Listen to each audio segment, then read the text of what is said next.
अस्सलाम वालेकुम। आज इस लेक्चर में जो कुछ पुराना हमने पढ़ा था उसको थोड़ा सा रिवाइज कर लेते हैं और कुछ चीज़ें यहाँ पर मैंने लिखी हुई हैं जो हमने लास्ट वीडियो के अंदर डिस्कस किया था। वही चीज़ें हैं जो कि मैंने यहाँ पर एक एसएलडी मेरे पास बनी हुई थी तो हम यहाँ पर मैंने आपके साथ शेयर कर दी है। ठीक है, तो अगर आप यहाँ पर कुछ चीज़ें देखें, यहाँ हमने जनरेशन की बात की थी लास्ट टाइम।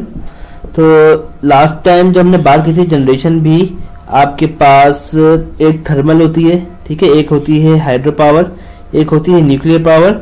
ये सोलर प्लांट जितने भी सारे के सारे आईपीपी वाले होते हैं, ठीक है ना। अब थर्मल पावर के अंदर आपको पता है कि यहाँ पर के इलेक्ट्रिक आ जाती है थर्मल पावर के अंदर। तो थर्मल पावर आपके पास कौन कौन सी जगह पे लगे हुए हैं वो यहाँ पे मैंने मेंशन कर दिया। जानशोर पावर प्लांट याद नहीं करना है, सिर्फ एक तरह आपने पढ़ लिया, आपको पता चल जाएगा कि कौन कौन सी चीजें किस किस के लिए काम में आती हैं। ठीक है, इसी तरह से न्यूक्लियर पावर प्लांट है। तो न्यूक्लियर पावर प्लांट ये कहाँ पे है? चश्मा है, ठीक है। ये आपके पास जो CHASHN लिखा हुआ है ये आपके पास चश्मा आपको बता रहा है, ठीक है ना। ये चश्मा है कहाँ पर? मियावाली पे।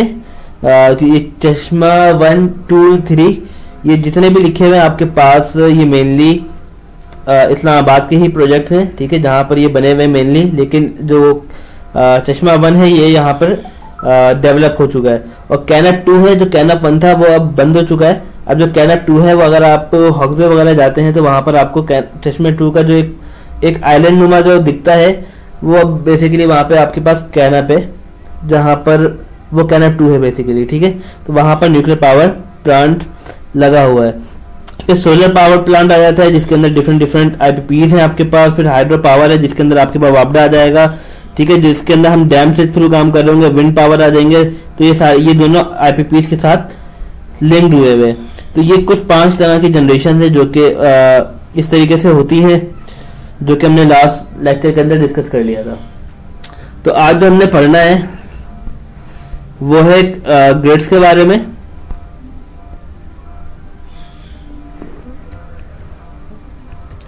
को सेट कर लेते हैं।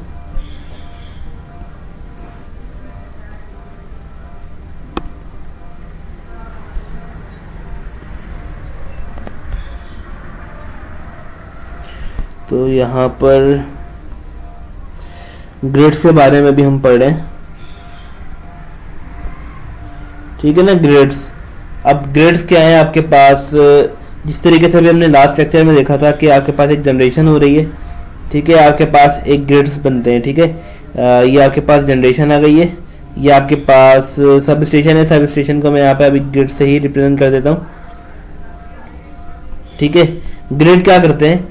एक तरीके से जो आपकी सप्लाई आ रही है, जनरेशन होके आ रही है, वो एक तरीके से लो वोल्टेज के अंदर कन्वर्ट होती है और वो ग्रिड में जाती है। एंड देन ग्रिड से आपके पास जो डिस्ट्रीब्यूटर्स होते हैं, डिफरेंट एरियाज के अंदर डिस्ट्रीब्यूटर्स होते हैं, ये आपकी जो इलेक्ट्रिसिटी है, जो आपकी पावर है, वो वहां पर सेंड आउट कर देते हैं। जैसे कि अगर यहाँ पर कोई एक एरिया है तो यहाँ पर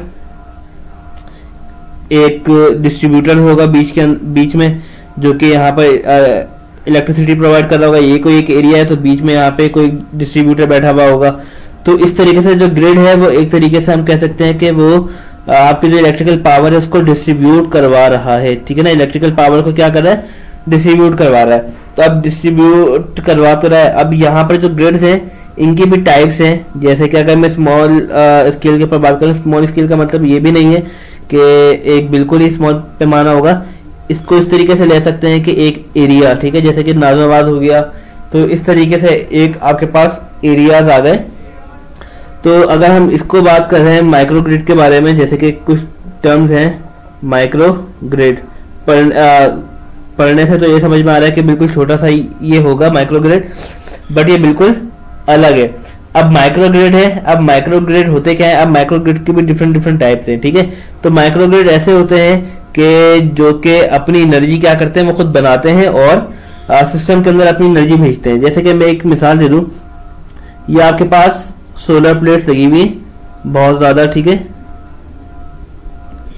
ये आपके पास सोलर प्लेट्स आ गई हैं और यहाँ पर एक इलेक्ट्रिक का एक नेटवर्क है। मैं यहाँ पे एक डिस्ट्रीब्यूशन बॉक्स बना देता हूँ। यहाँ पर आपके पास एक नेटवर्क है, ठीक है। और मैं यहाँ पर ट्रांसमिशन पोल बना देता हूं।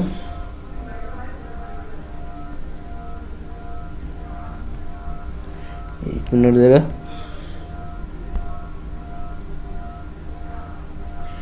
ठीक है, एक ट्रांसमिशन पोल बना देते हैं। रफ्सा मैंने बना दिया है। ठीक है, अब एक कंसीडर कर लेते हैं कि यहाँ पर एक लोकेलिटी है, वो काफी बड़ी लोकेलिटी, मैंने उसको यहाँ पे नाम दे देता हूँ नागाबाद का। ठीक है, काफी बड़ी लोकेलिटी आपके पास आ गई है। अब ये कर क्या रहे, नागाबाद वाले जो हैं वो अपनी एनर्जी खुद बना भी रहे हैं और अपनी एनर्जी क्या करें, वो डिस्ट्रीब्यूट भी करें। ये सारी की सारी जो एनर्जीज हैं वो इस एरिया के अंदर जा तो रही है, लेकिन साथ साथ वो अपनी एनर्जी को यहाँ पर इस नेटवर्क के अंदर भेज रहे हैं। और ये भेजते कैसे हैं, ये भी आपके पास एक ग्रिड के अंदर आते हैं। ठीक है ना, ये आपके पास कहाँ आएंगे, ग्रिड के अंदर आएंगे। जो इलेक्ट्रिसिटी है आपकी, इसको यहाँ पे अगर मैं इसको ठीक कर दूं, ये आपके पास जो इलेक्ट्रिसिटी है, जो आपके पास पावर है, वो कहाँ जाएगी, वो ग्रिड में जाएगी। तो ग्रिड से वो ट्रांसमिट होके थ्रू ट्रांसमिशन लाइन ये आपके पास घरों में डिफरेंट जो एरिया है वहां पर ये सप्लाई हो रहे होते हैं। ठीक है, तो माइक्रो ग्रिड ऐसा है कि आपने एक सप्लाई खुद से बना ली, मतलब कि आपने एक अपनी जनरेशन खुद से कर लिया, आपने उसको यूटिलाइज भी कर लिया और आपके पास इतनी जनरेशन है कि आपने उसको डिफरेंट एरियाज के अंदर भेज दिया। ठीक है ना, थ्रू ग्रिड स्टेशन। तो अगर मैं एक छोटी सी एग्जांपल दूं कि लोगों के घर में आजकल सोलर पैनल लगे हुए हैं, तो वो करते क्या है, अगर कुछ नोट आपने किया हो, एक अगर घर है तो और उसने वहां पे सोलर पैनल लगवाए हुए, ठीक है ना, वहां पे उसने क्या लगवाए हुए, सोलर पैनल लगवाए हुए, और साथ में वहां पर एक के इलेक्ट्रिक का मीटर भी है। तो आप वहां पर एक चीज नोट करना, कभी अगर आप कुछ ऐसी चीज देखो, वहां पर एक पेपर के वॉल पे लगा हुआ होगा कि यहाँ पर जो मीटर है, आई थिंक वो क्या होता है, मतलब इस तरीके से वो बता रहे होंगे कि जो इस घर के अंदर सोलर पैनल लगे हुए हैं, तो मतलब कि जब सोलर पैनल लगे हुए होते हैं ना, तो वो के इलेक्ट्रिक वाले क्या कर लेते हैं, काफी घर ऐसे होते हैं जो कि अपनी एनर्जी के इलेक्ट्रिक के मीटर के थ्रू जा रही होती है। अगर इलेक्ट्रिसिटी बन भी रही है, वो घर के अंदर भी इस्तेमाल हो रही है और वो मीटर के साथ साथ वो जा भी रही है इसके अंदर। तो क्या होता है, आपकी जो एनर्जी कंजम्पशन है आपके इलेक्ट्रिक से भी अप्लाई कर ले रहे हो और अपनी जो जरूरियात है वो आप किससे पूरा कर रहे हो, सोलर पैनल से भी यूज कर रहे हो। मतलब आप दोनों तरीके से इसको यूज कर रहे हो। और जो कुछ एनर्जी है, लेट सपोज कि आप 10 मेगावाट एनर्जी है वो आप जनरेट कर रहे हो। ठीक है, आपके घर को जो लगती है वो लगती है 4 मेगावाट एनर्जी लगती है, काफी ज्यादा है, ये तो बस एज्यूम कर रहे हैं, किलोवाट के अंदर हमें आना चाहिए था। तो 4 मेगावाट हम यूज कर रहे हैं। ठीक है ना, ये आपका जो हाउस है वो यूज कर रहा है। अब रेस्ट ऑफ दी 6, अब जो 6 बज गई, 6 मेगावाट अब मैं क्या कर दूंगा, अब मैं 6 मेगावाट के इलेक्ट्रिक को सप्लाई कर दूंगा, ताकि जो मेरे घर का जो बिल है वो नहीं आएगा। अगर आएगा बिल, क्योंकि जो आपकी इलेक्ट्रिसिटी है वो आपके जो के इलेक्ट्रिक वाले हैं वो खरीदते हैं। ठीक है, और कम पैसों में खरीदते हैं क्योंकि उनको भी फायदा चाहिए आप लोगों से। तो ये सारे सिस्टम आजकल बन गए हैं। तो मैंने इसकी जो एग्जाम्पल है माइक्रो ग्रिड की, मैंने इस तरीके से समझा दी कि आपने सोलर पैनल देख लिया, सोलर पैनल से हमने अपनी एनर्जी को भी यूटिलाइज कर लिया और साथ ही साथ मैंने वही एनर्जी, जब मेरी एनर्जी बच गई थी वो मैंने के इलेक्ट्रिक को दे दी। जब के इलेक्ट्रिक को दे दी है तो वो एनर्जी एक तरीके से यूटिलाइज हो गई है और वो किसी डिफरेंट एरियाज में या डिफरेंट लोकेलिटी के अंदर वो चले जाएंगे। तो ग्रिड के अंदर आपके पास अब दो आई थिंक 3 टाइप्स और हैं, ऑन ग्रिड, ऑफ ग्रिड और हाइब्रिड। अब यहां पर ऑन ग्रिड,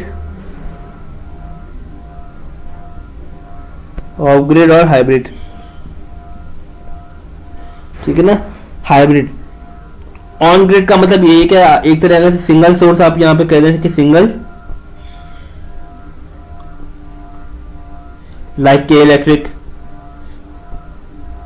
एक घर है, एक मीटर लगा हुआ है के इलेक्ट्रिक वालों का और वो सप्लाई कर रहा है। तो इस तरीके से आप इसको एग्जांपल देने के एक ऑन ग्रिड की एक एग्जांपल हो गई है। ऑफ ग्रिड के अंदर ये है कि आपके पास एक घर है और वहां पर आपके पास घर है, आपके पास एक रिन्यूएबल एनर्जी लगी हुई है, जैसे कि सोलर पैनल लगे हुए हैं, आपके पास विंडमिल टाइप का कुछ लगा हुआ है जो कि एनर्जी जनरेट कर रहा है। ठीक है, बायोगैस है, तो वो सारी की सारी इसमें आ जाएंगी। हाइब्रिड क्या है, हाइब्रिड जो है वो इन दोनों का मिक्सचर है, मतलब कि एक तरीके से वो रिन्यूएबल एनर्जी को भी प्रोवाइड कर रहा होगा और वो के इलेक्ट्रिक से भी अपनी बिजली ले रहा होगा। तो हाइब्रिड की मिसाल ऐसी है जैसे कि हमने माइक्रो ग्रिड के अंदर कंसीडर की है, ठीक है। लेकिन जो हाइब्रिड होगा वो बिल्कुल एक स्मॉल स्केल के ऊपर होगा। स्मॉल स्केल का मतलब ये है कि एक घर की बात कर लें तो इस तरीके से हम यूटिलाइज कर सकते हैं। जैसे कि मैंने आपको एग्जांपल दी थी इसकी एक घर की, तो उसको आप स्मॉल स्केल के अंदर इस तरीके से यूटिलाइज कर लें, ठीक है। जैसे कि ये वाली जो एग्जांपल मैंने आपको दी थी कि एक घर है, उसके अंदर एक मीटर लगा हुआ और साथ में सोलर पैनल भी है, तो आप इसको हाइब्रिड के अंदर मर्ज कर लें ताकि आप लोगों को समझ में आ जाएगा।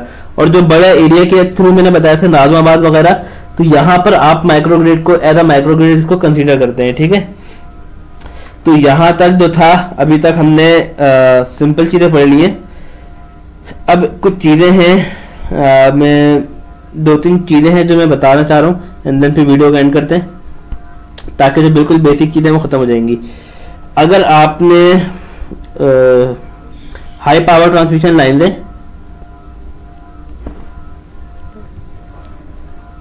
इसको यहां बना लेते हैं, ये जनरेशन हो रही है और यहां से, ठीक है, ट्रांसमिशन लाइन है।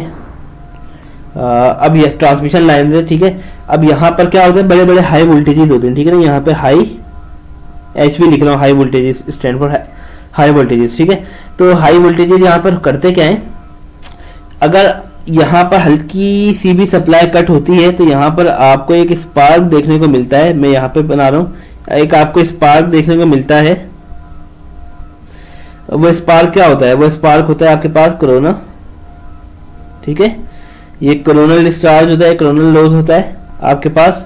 ये कहाँ होता है, जब आपके पास हाई ट्रांसमिशन लाइन है वहां पर जो हल्की स्पार्किंग होती है वहां पर आपको कोरोना लॉस देखने को मिलता है, ठीक है। अब जैसे कि मैं एक एग्जांपल दे दूं, एक स्मॉल स्केल के ऊपर एग्जांपल दे दूं। एक स्विच बोर्ड है, ठीक है, स्विच बोर्ड है आपके पास, आपने वहां पे चार्जर लगाया तो आपको एक हल्की सी स्पार्किंग दिखती होगी, वो बहुत स्मॉल सी स्पार्किंग होती है, ठीक है ना। अब यही चीज आप सोचें किसके अंदर, जब हाई वोल्टेजेस होंगे, जहां पर ब्रेकर्स वगैरह लगे होंगे, हाई ब्रेकर्स, ठीक है, जहां पे बस बार्स होंगी, वहां पर अगर ये चीजें होंगी तो वहां पर स्पार्किंग कैसी होती दिखेगी, ठीक है। वहां पर ये कोरोनल लॉस होते हैं। अच्छा, जो ये लॉसेस हैं जो आपके पास कोरोना है, ये आपको नेकेड आई से नहीं दिखता, इसके लिए भी एक स्पेशल लेंसेज होते हैं, ठीक है। एक लेंसेज होते हैं आपके पास जिससे ये चीजें आपको दिखती हैं थ्रू कैमरास। अगर आप एक हेलीकॉप्टर को भी देखेंगे, ठीक है, तो एक हेलीकॉप्टर है, मैं फिगर बस ऐसी बना लेता हूं। यहां पर फैन लगा हुआ होता है। जब वो फैन मूव करता है, ठीक है, राउंड के अंदर, वहां पर आपको कुछ डॉटेड सा आपको दिखेगा, वो आपको असल में कोरोना आपको दिखा रहा होता है, ठीक है, वो कोरोना लॉस होता है। तो ये हर जगह पाया जाता है। अगर आप YouTube के ऊपर सर्च करेंगे कि कोरोना लॉस वीडियो, तो आपको एक छोटी सी क्लिप आपको मिल जाएगी, आप भी देख पाएंगे कि वो किस तरीके से दिखता है, क्योंकि वो हमें नेकेड आई से नहीं दिखता, उसके लिए एक स्पेशल कैमरा बनता है जिसके थ्रू हम ये देखते हैं। तो बस आज की वीडियो इतनी सी थी। अब नेक्स्ट वीडियो से जो हमने मेन काम है वो स्टार्ट करना है, जो कि कह सकते हैं कि डिस्ट्रीब्यूशन के अंदर, और जो आपके पेपर से रिलेटेड होगा वो चीजें यहाँ से स्टार्ट हो जाएंगी।